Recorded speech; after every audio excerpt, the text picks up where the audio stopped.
Hey everyone, Effie here. I made this card for today using our Peony Duo stamp set. I'm going to go ahead and rose gold heat emboss the larger peony and the three leaves in the set onto some watercolor paper. I can't remember if I'm using Canson XL or Strathmore. I just picked up a piece of scrap watercolor paper that I keep in my scrap box right next to my workstation.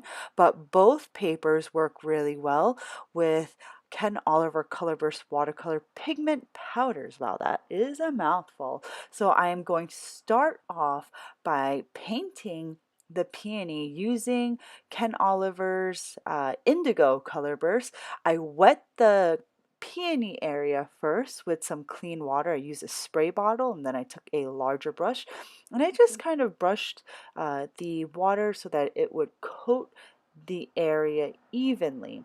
Now you want to saturate it just enough where the pigment will spread nicely, but you don't want to oversaturate the area where you have droplets of water rolling off your paper. After I applied my water, I started dropping in my indigo pigment, and I just started by adding that pigment into the inner portions of the peony, and basically the color is radiating from the center of the peony.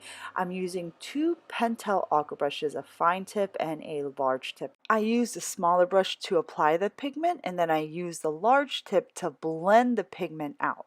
So I apply the first light layer of indigo. After I blend it out, it just gets lighter. So I go back in and I add additional color burst pigment to add a deeper shading to the inner portions of the peony.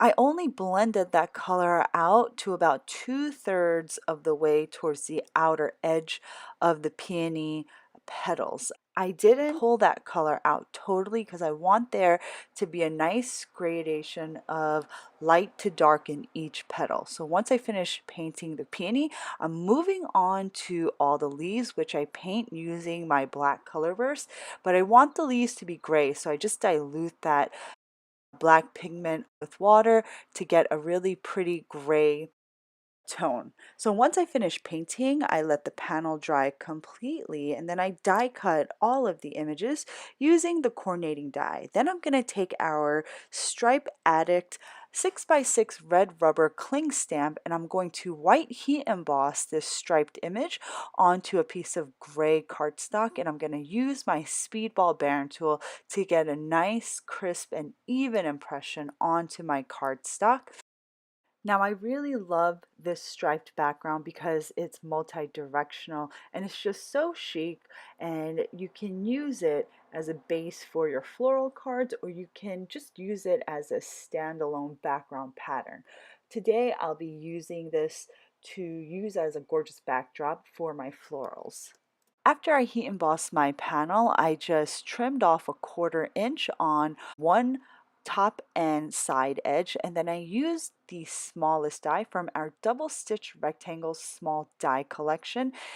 I'll be using this for my sentiment panel. After I die cut the piece, I use the positive and negative space to help me stamp the sentiment, which is from our Most Interesting Cardmaker 2.0 stamp. This is a really fun sentiment set with some unique greetings. So I set that sentiment panel aside and I started popping up the peony and the leaves using a single layer of foam tape. I wanted the sentiment panel to be raised above the rest of the other elements of the card.